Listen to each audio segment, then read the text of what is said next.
So, yeah, thank you to Vajra. I just want to rejoice in Vajra Chakshu for a moment. And how amazing is it for me? I don't know what it's like for you, but to come here and to gather in such numbers, you know, to have a sense of the opportunity just to gather together and sit together. So it's a very generous thing to do. And also I feel very glad to be able to kind of sit with you and share a little bit of what I think about the 4 reminders, which are a traditional Tibetan text that are very dear and close to my heart. So, you know, there may be moments of me kind of feeling moved by what it is that I'm talking about. But don't worry, I'm all right. There's nothing to worry about. Emotion is a good thing. Yeah, and I'm sorry I can't speak Turkish, and I'm really glad that you're willing to hear this in English. So thank you for that. Okay.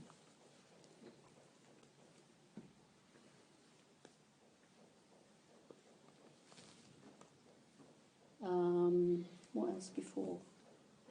Yeah, if there's anything that's not covered in what I speak about, then I'm more than you can get in touch with me, as well as kind of speak to me afterwards. If there's anything that comes up after the talk, then I'm happy for you to contact me if you want to. Yeah.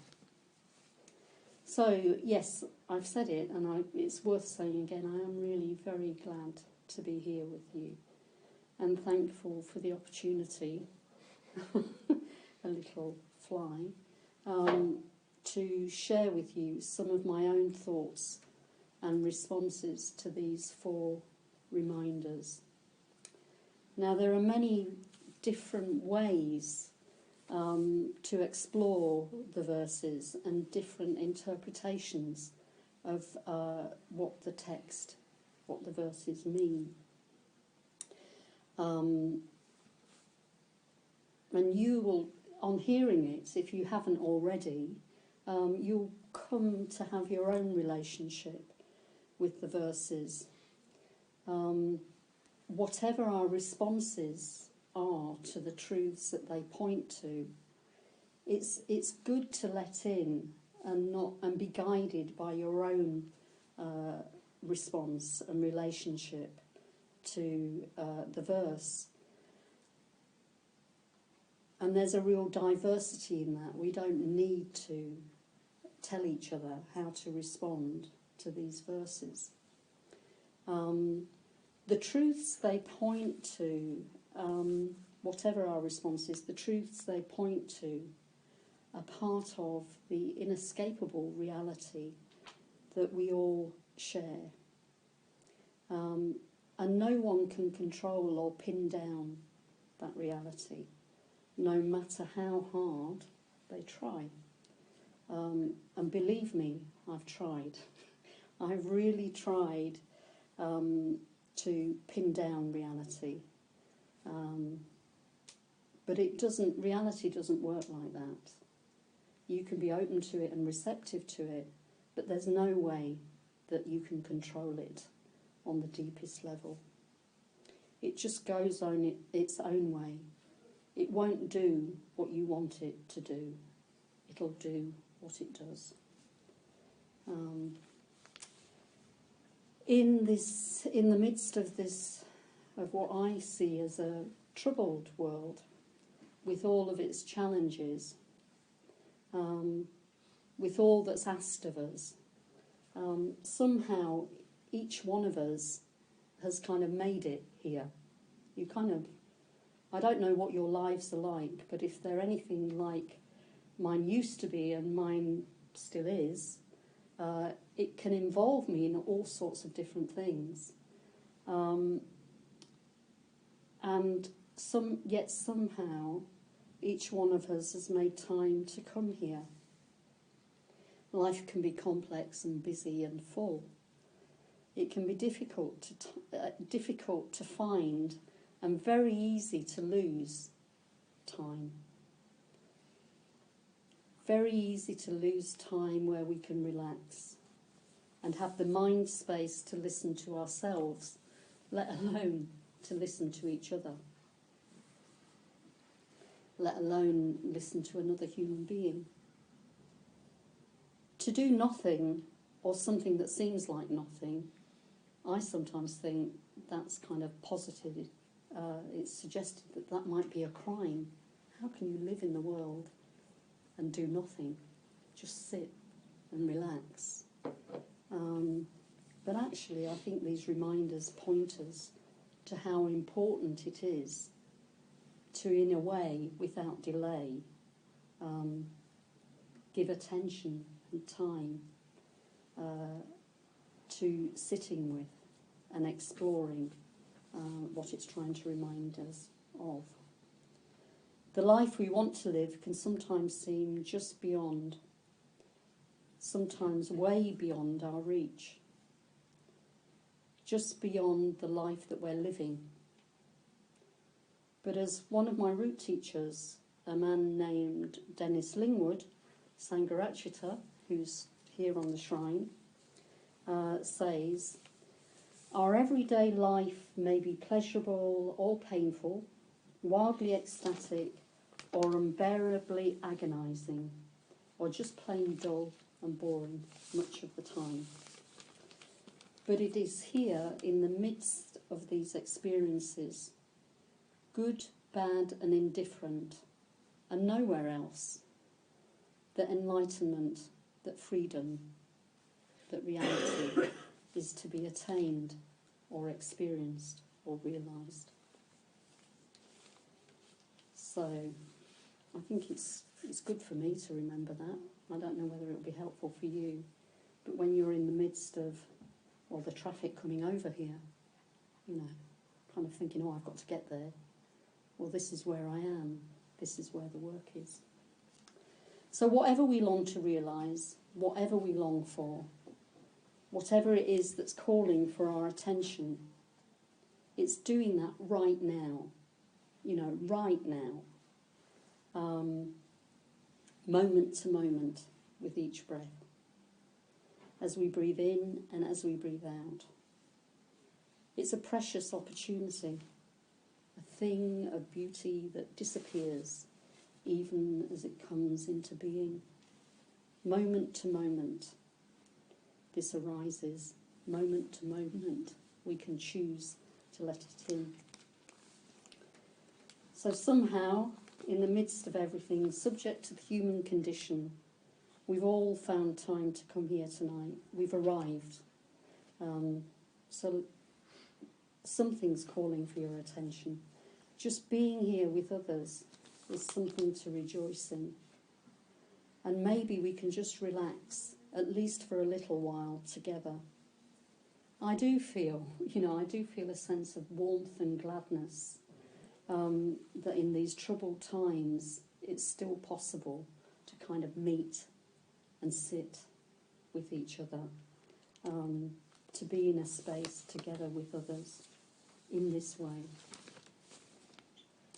So as I've said, the 4 reminders, it's a traditional Tibetan text with many translations, and one of my favourite translations is the one that Vajrachakshu gave in the information about this evening, which I'm sure he'd be willing to send to you again if you want a copy.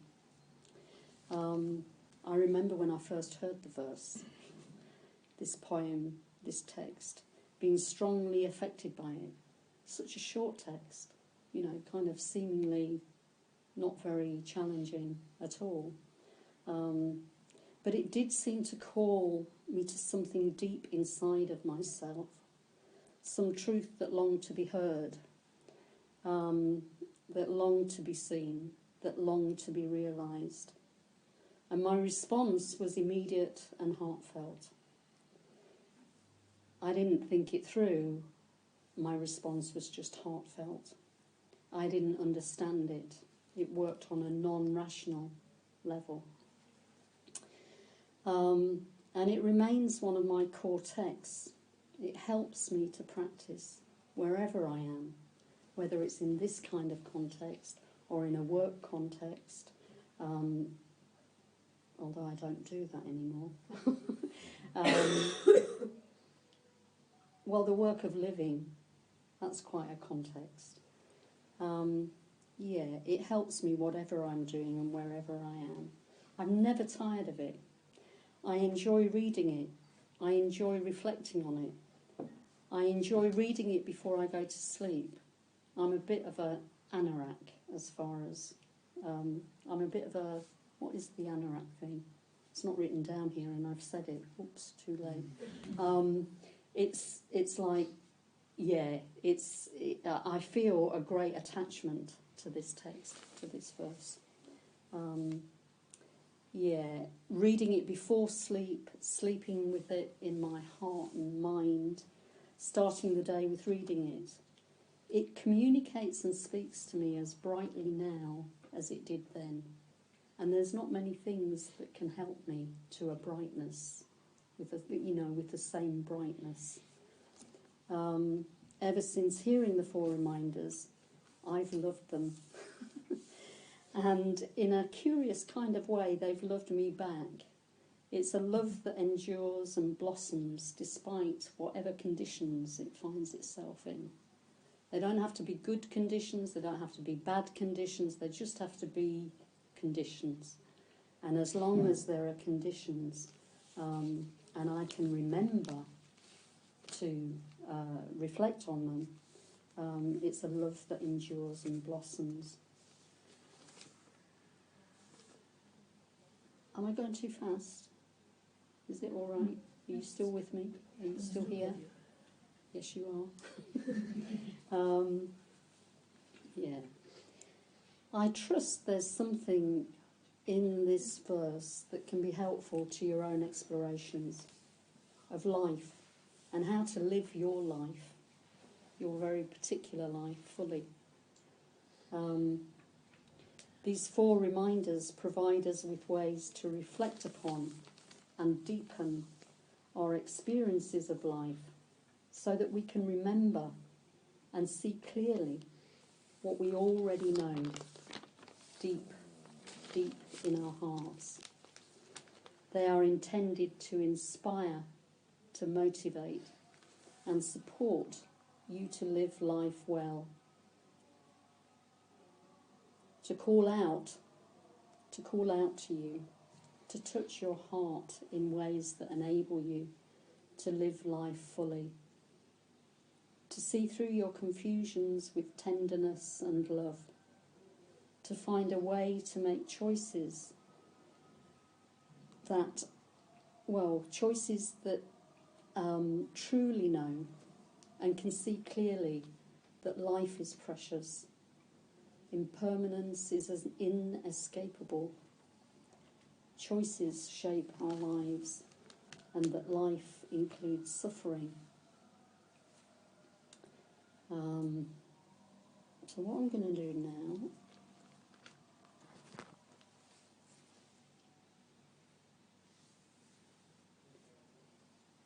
I'm going to do something that's not on the piece of paper, and I'm wondering, it requires somebody...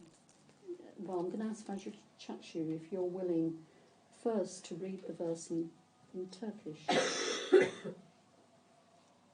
who can do it better than me. Yeah. Do you mind? Which one? Nice big voice. Yeah. You want me to read it now? Yes, please. Kendisiyle barışık insan bedeni. Kendisiyle barışık insan bedeni nadide taşlardan daha değerlidir. Bedenini sevgiyle koru. O sadece bir seferliğine senin. İnsan biçimi zorlukla elde edilir, kaybetmesi kolaydır. Tüm dünyevi şeyler gökte çakan bir şimşek gibi kısacıktır. Bilmelisin ki hayat tıpkı bir yağmur damlacığının suda sıçraması gibi var olurken bile yok olan bir güzelliktir. Bu yüzden amacını belirle. Her bir gününü ve geceni ona erişmek için kullan. Son kapa. Türkçesi Ergül Ergün. Thank you. And just invite you now to just close your eyes gently. And what I'm going to do in a moment is I'm going to read the verse. And the invitation is to just let the verse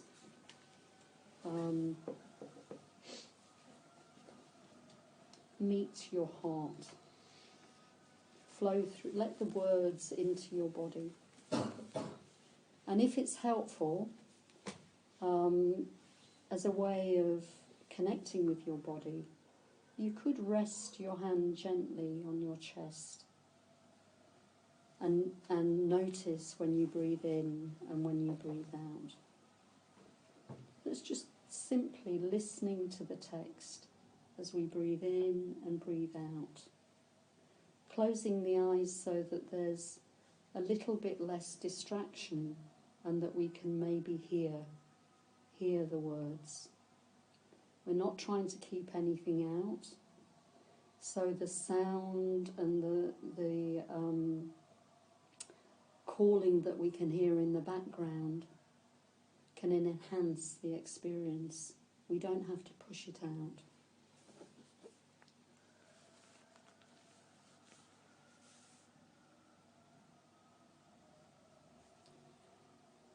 The human body, at peace with itself, is more precious than the rarest gem. Cherish your body. It is yours this one time only. The human form is one with difficulty. It is easy to lose. All worldly things are brief. Like lightning in the sky, this life you must know as the tiny splash of a raindrop, a thing of beauty that disappears even as it comes into being. Therefore, set your goal. Make use of every day and night to realize it. The human body, at peace with itself, is more precious than the rarest gem. Cherish your body. It is yours this one time only. The human form is one with difficulty. It is easy to lose. All worldly things are brief, like lightning in the sky. This life you must know as the tiny splash of a raindrop, a thing of beauty that disappears, even as it comes into being. Therefore, set your goal. Make use of every day and night to achieve it.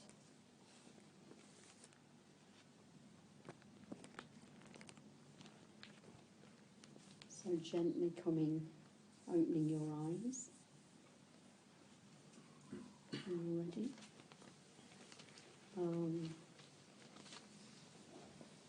Yes, so that's the that covers the reminders.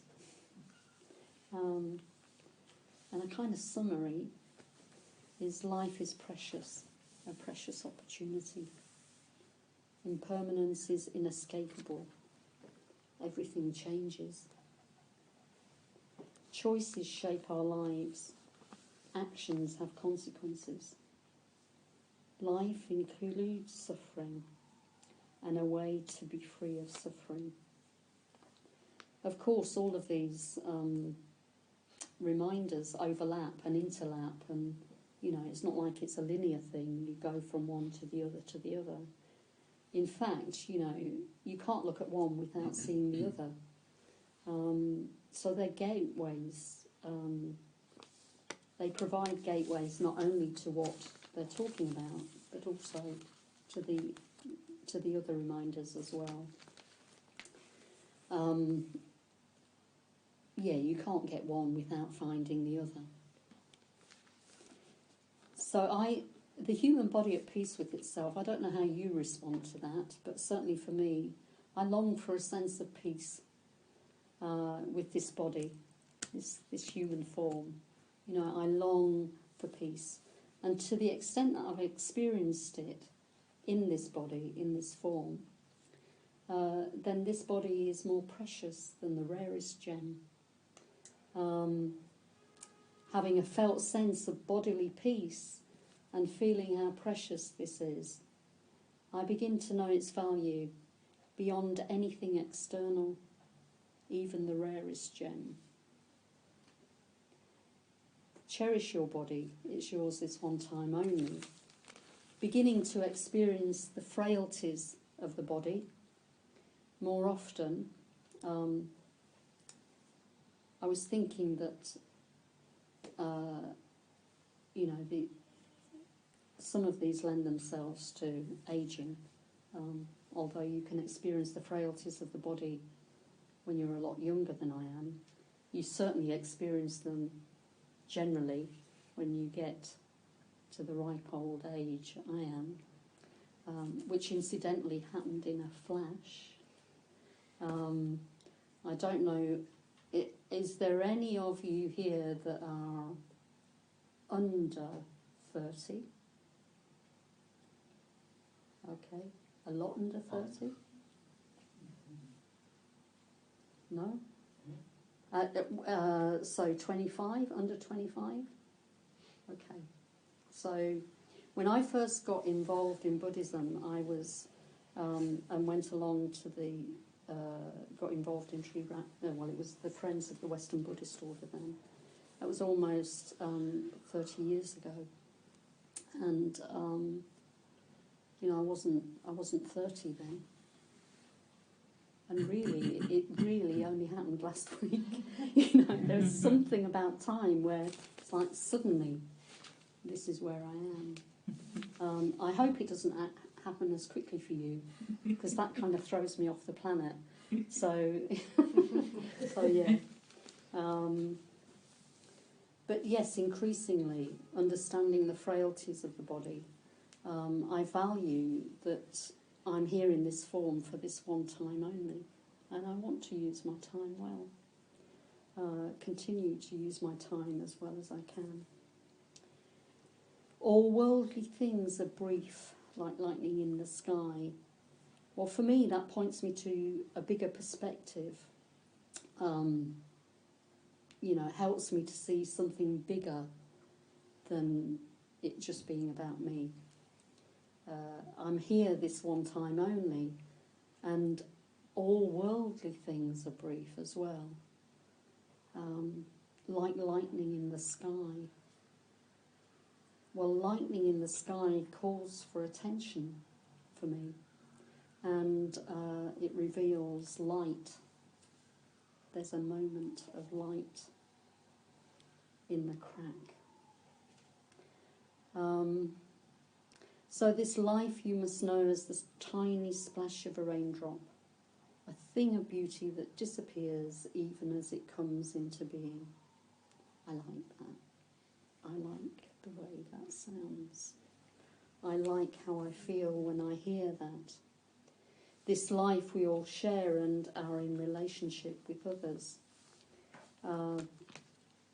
Yes, it is a precious opportunity for peace, which can be realised through the body, and it's ours this one time only. Beginning to know this, to realise this, I do experience life more fully. You know, I do live life more fully, despite all my myriad efforts to change life into what I want it to be. life consistently brings me to what, if I'm lucky, I must know. That moment to moment, like the breath, my life, this life, is like the tiny splash of a raindrop. It's a thing of beauty that disappears even as it comes into being. I've always been amazed that the stars that you look at, a lot of them have long gone. I don't know if you know that, but some of the stars in the sky, you kind of see them and they've been long gone. Yeah, tiny splash of a raindrop.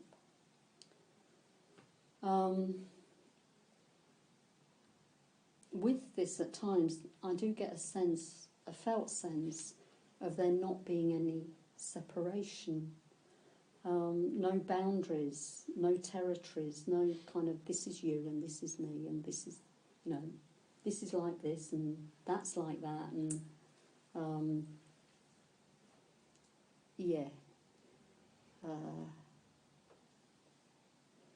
and it seems to me at times that we're all in the same boat. It's just that often we're doing very different things. And we're busy and we forget that we're all in the same boat. The Dharmapada reminds us that we forget that our lives will end soon. And that when we really remember, quarrels and conflict and hatred come to an end.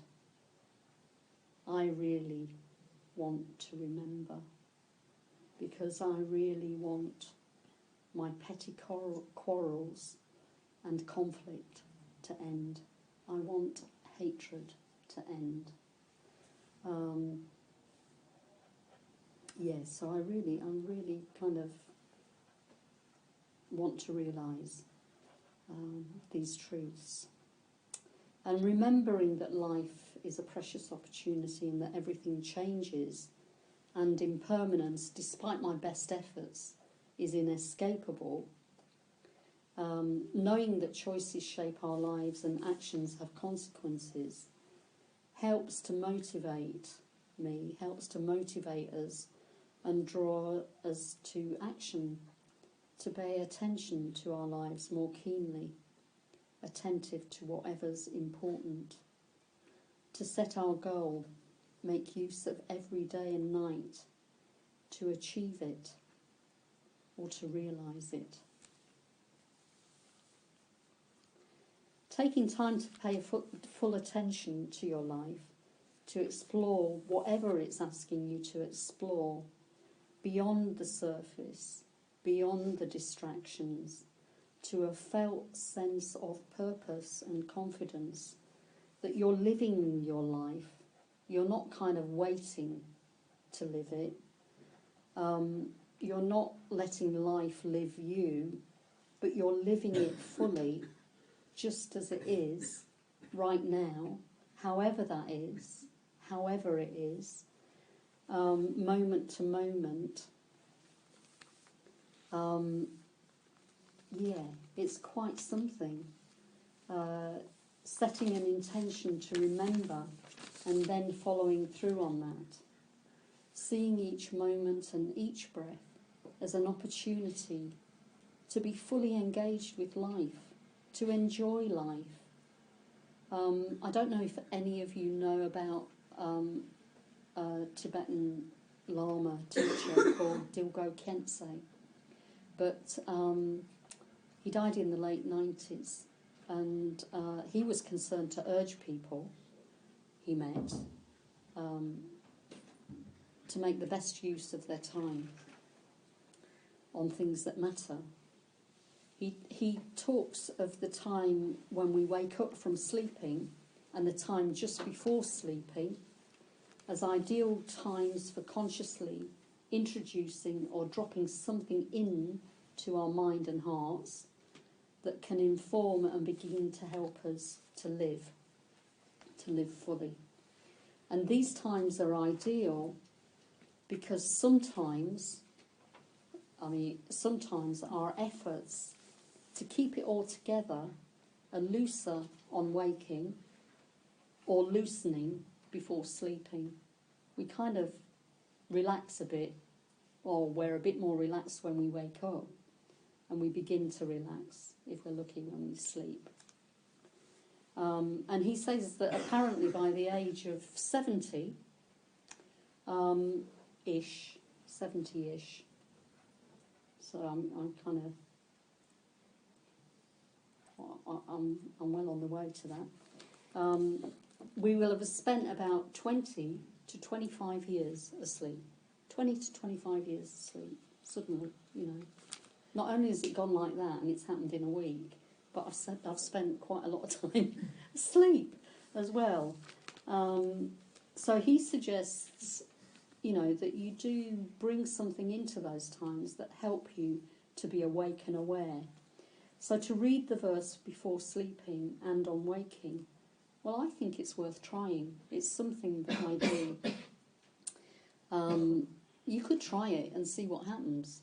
You know, just see what happens without anybody telling you what should happen. Just see what happens. The truths that we are exploring and are being reminded of are, in a sense, present to us, even if we are not present or aware of them. Even through our sleeping, even through our waking, even through our confusions, I find it helpful to remember that although I can't see what's really going on, it's really going on. And although I can't always experience them, they're still present. During the day, you could have the verse with you. I don't want it to sound really weird, but you know, during the day, you could. I remember a very difficult period at work when I used to work in local government, which I did for over 25 years. I'm getting older by the minute. I remember a very difficult period in my working life where in my pocket I had a small green Tara. Does everybody know about green Tara? She's up there, and she's in this here. Green Tara for me represented, and still does, the possibility and reality that there can be a compassionate response in the world. That there's the possibility. Green Tara steps out into the world where there is suffering and meets that suffering with compassion. So in my pocket, when I went to work, and I dressed very differently to how I dress now. You know, I kind of had the car, had the salary, was going to get a better salary, was going to get a better car, the relationship was okay. You know, there was, I had kind of, and I looked very different, I am told.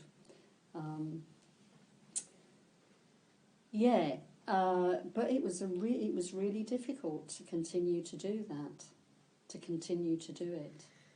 And during that difficult time, I had in my pocket a small green Tara and a copy of the 4 Reminders verse. Knowing it was there alongside me supported me to be more present at meetings I didn't really want to be at. It actually supported me to be present to my life and be compassionate to what was arising in my life in a more positive way. And my contributions to work were actually more positive as well. I mean, whether or not you try this, you could see, if you can see any of the reminders, see if any of the reminders that we're looking at are alive in your day-to-day experience. You know, as you wander through your day, doing whatever you do, you could ask yourself a question, you know, is this a precious opportunity? Is impermanence inescapable?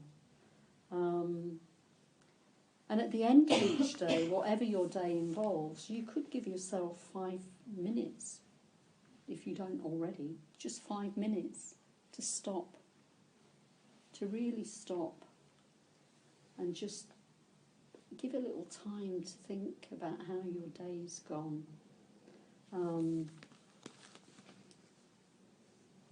Yeah, just give a little time to think about how your day's gone.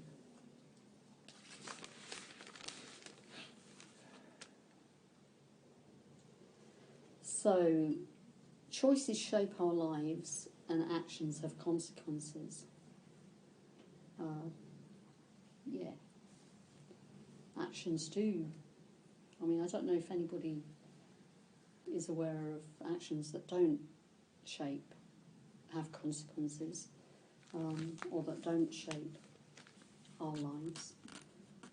But actually for me, kind of realising that how I was in the world and what I thought in the world, realising that that had a consequence and it actually shaped what happened next, it was really helpful for me.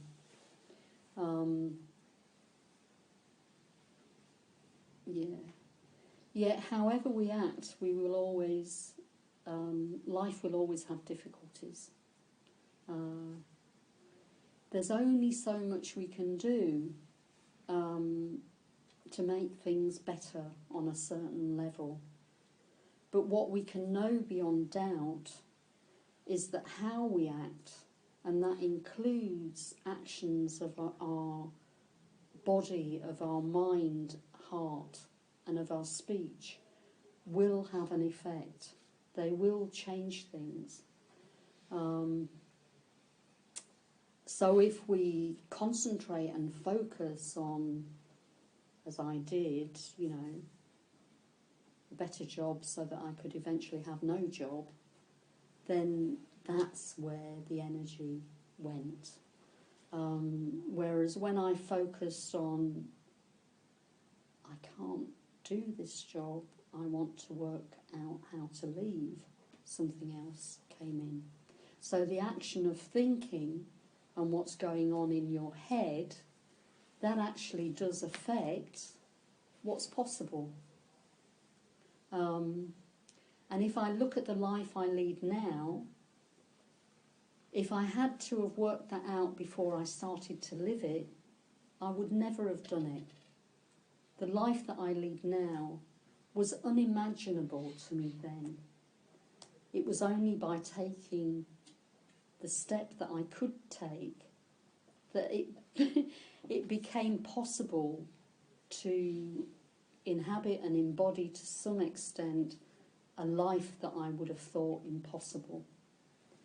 So bit by bit,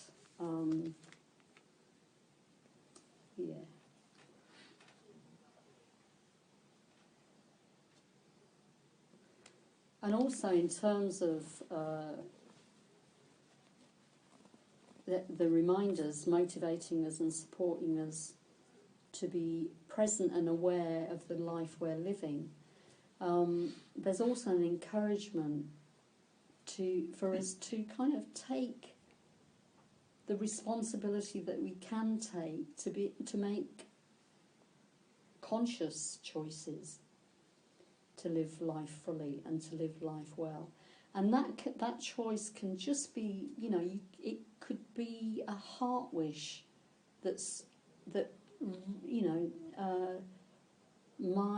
I choose that today I'm going to place my heart on a real wish and desire to be free from suffering, to inhabit my body in a way that is peaceful.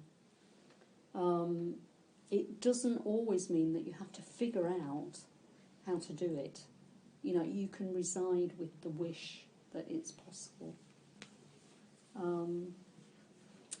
Because what these reminders point to is that all created things are transitory. And this is explored in the Dharmacharini, but all created things are transitory. And those who realise this are freed from suffering. So these four reminders help us to realise and explore how what we create is transitory, and also point to truths that are not affected, that kind of work on a different level. Okay. Turn the clock the right way.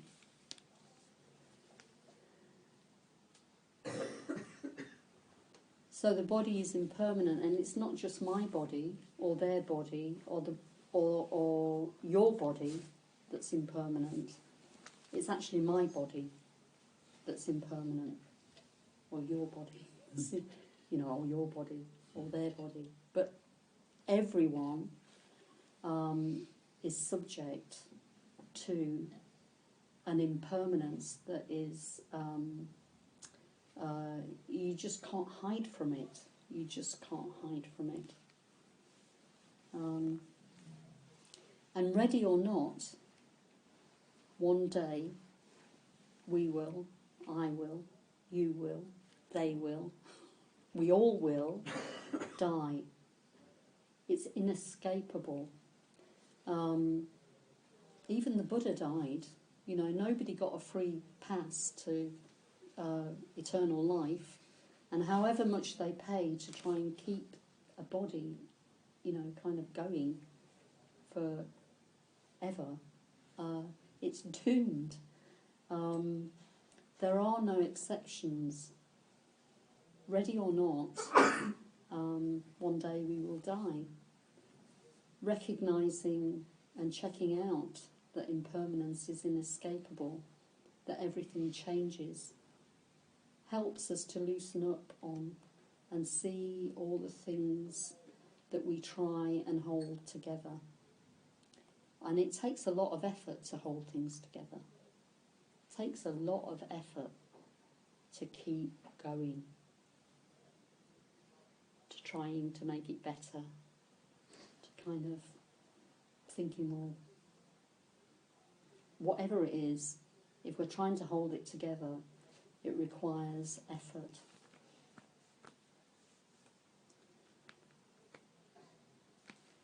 To keep things as they are, or to keep trying to fix the world on its own level. And the truth is that it's an impossible task. We can't do it. We can't keep the world together. We can't fix what's called samsara. We can't fix the world on its own level. And at times I still so desperately want to. I still so desperately want to. It feels to me like these are troubled times, that the world is burning almost. And at times I still really want to fix it on its own level. But, we can't control everything, and when we begin to see that we can't make life go a certain way, then there can be a relief, and a release of energy in realising that we can't control everything. We begin to engage with what's actually happening.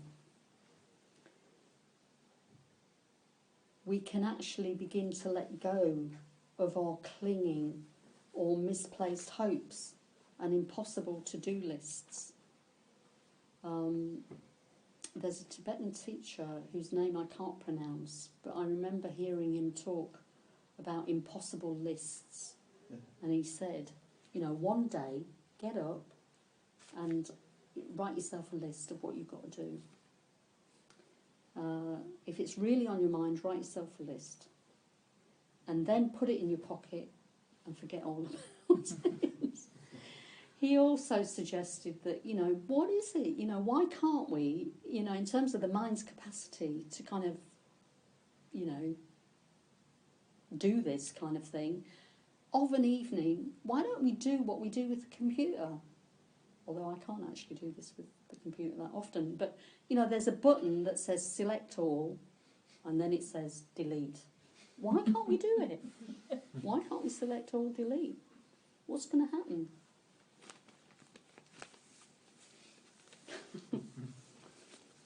So, yeah, of an evening. Ajahn Chah encourages us to do everything with the mind that lets go. And he says if you let go a little, then you're going to have a little peace. And if you let go a lot, sorry about that, if you let go a lot, you'll have a lot of peace. But if you let go completely, you will know complete peace and freedom. Your troubles in the world will have come to an end. How amazing would that be?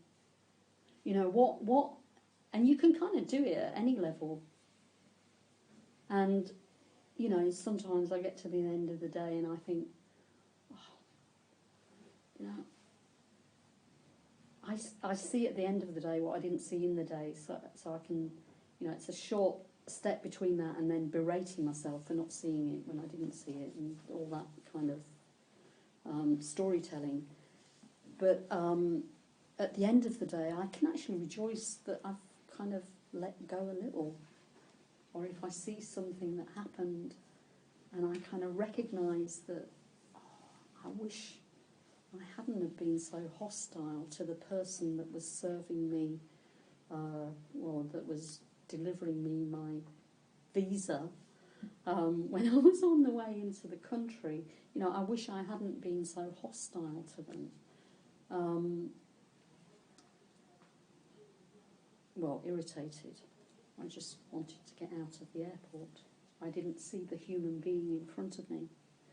And, well, it's important to recognise that, but also it's important to rejoice in the fact that I've seen it, you know, and commit to not doing that again.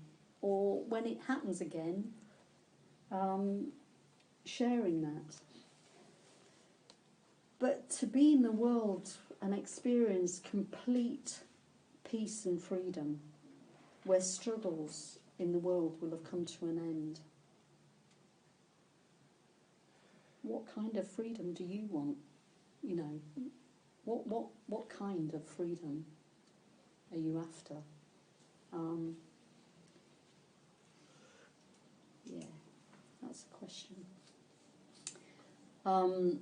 And we can imagine impermanence to be far away, but it's actually as close, and we can get frightened of impermanence, but it's actually as close as the breath.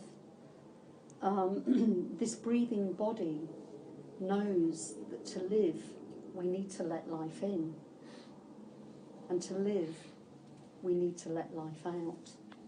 We breathe in and we breathe out. We don't just do one and we don't just do the other. As long as we're alive, in order to engage with life fully, we need to breathe in and out.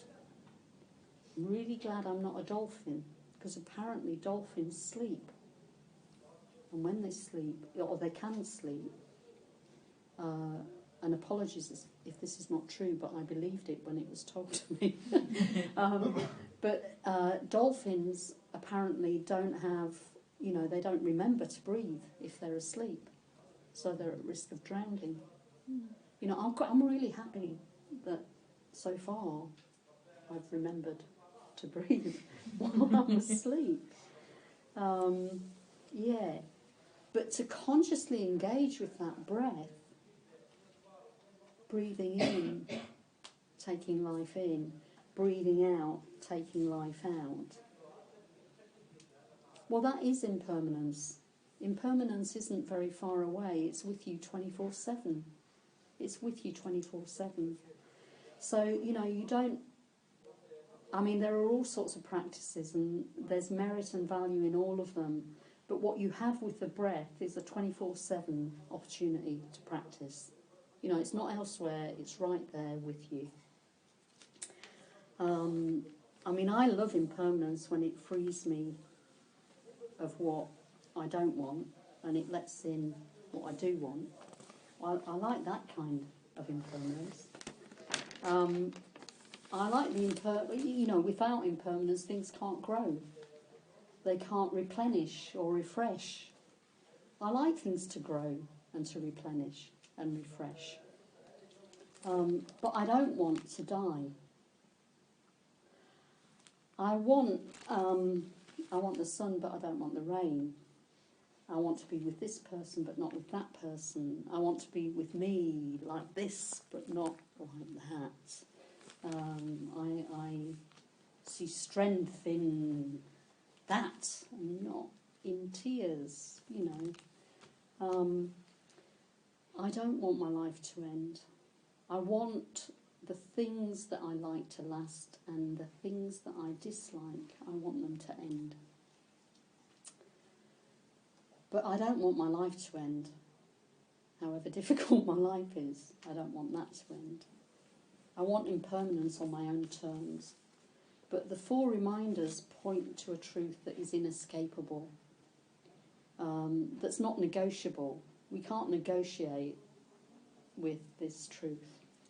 And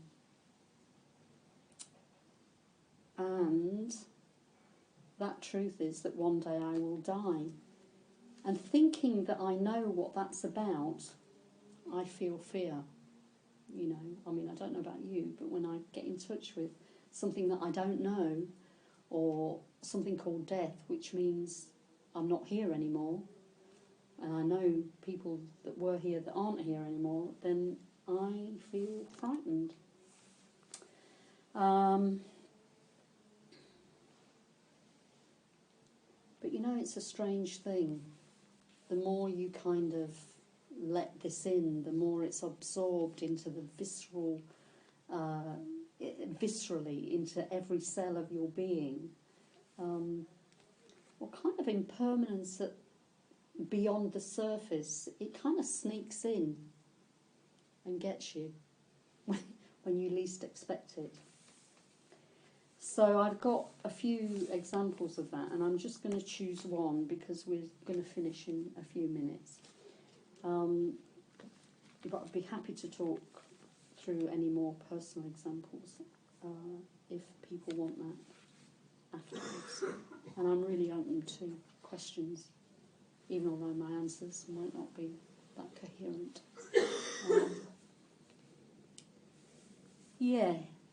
So I'll share with you one experience of when impermanence sneaked in one day. It just snuck in. And usually I'd left the door open, I kind of, whether consciously or unconsciously, I think I closed the doors to impermanence. Like, I'd let in this kind of impermanence, but at that deeper level I wasn't, a bit, try and keep it out really, because I had this idea about what it meant. I had this idea about what death was, about what change was.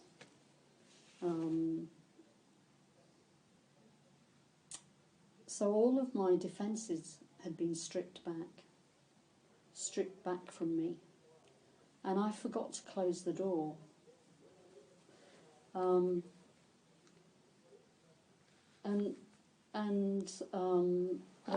I'd moved in with my mother and father after my father's diagnosis of cancer, and lived with him and was alongside him, together with my mum and my brother, until the time he died. And during his stay in the hospice, I lived at the hospice whilst I was with him. And that was a really powerful experience in many ways.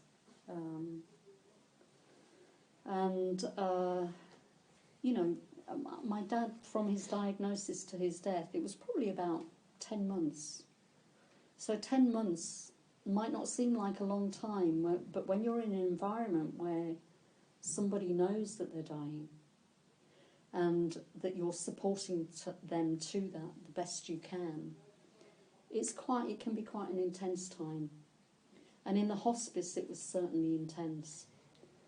And I'm not sure that what I'm about to describe, whether or not that will fully communicate what I want to, but I'm going to try anyway. So during the time when he was in the hospice and I was with him, I used to I lived there basically, and we had a routine for everything that involved washing and cleaning and sorting and ordering the space and seeing if the light would come through the window, and just making it comfortable and quiet. So pain was still present very much for him, although they'd got the medication sorted out very well. And this morning I was washing the toothbrush after I'd cleaned his teeth, and I remember there was a bird trying to get in at the window. There was ivy or something growing at the window. It was a room with windows rather like this. And it was such a small bird. It was such a small bird. And it was trying to, I think it didn't see the window, it was just trying to get in. And there were berries on the whatever was growing.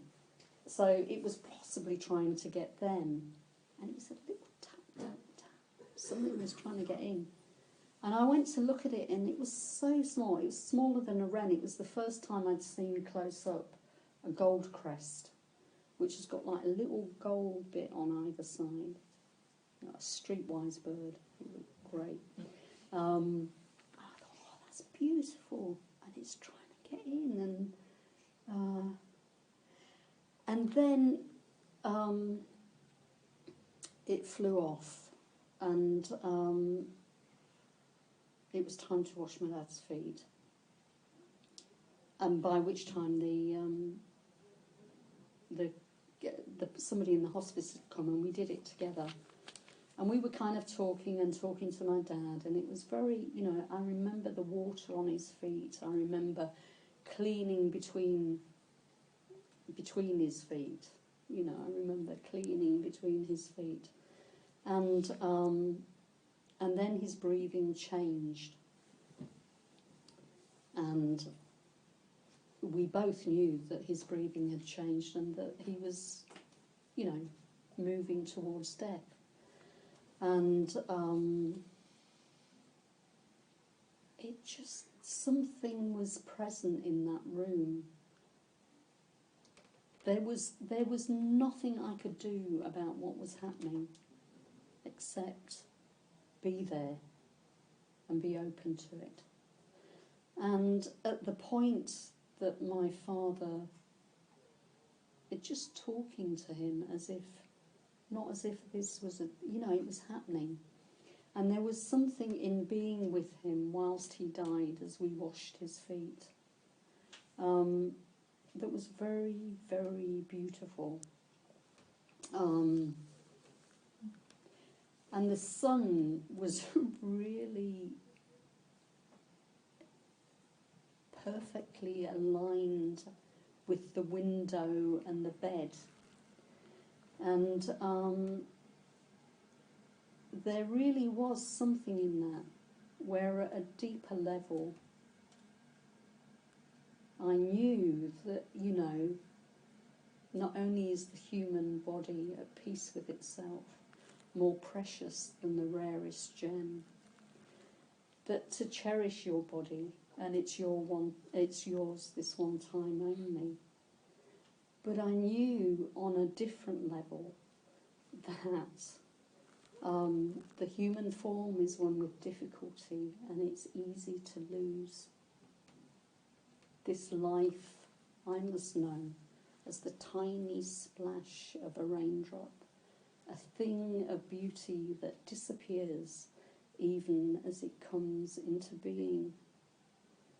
And from that, I want to live my life fully, not waste it.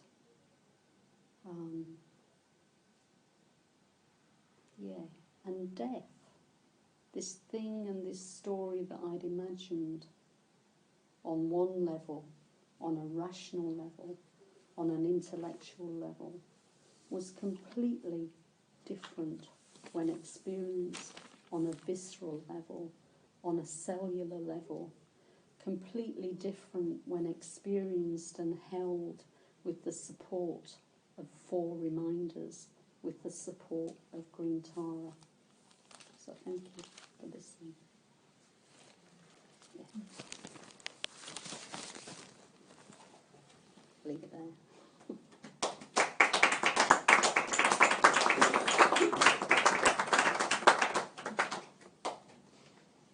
Thank you very much, Ambaranta, for that calm, and intimate, and heartfelt sharing talk. Thank you very much for that, Ambaranta. I'm going to suggest that we take some of that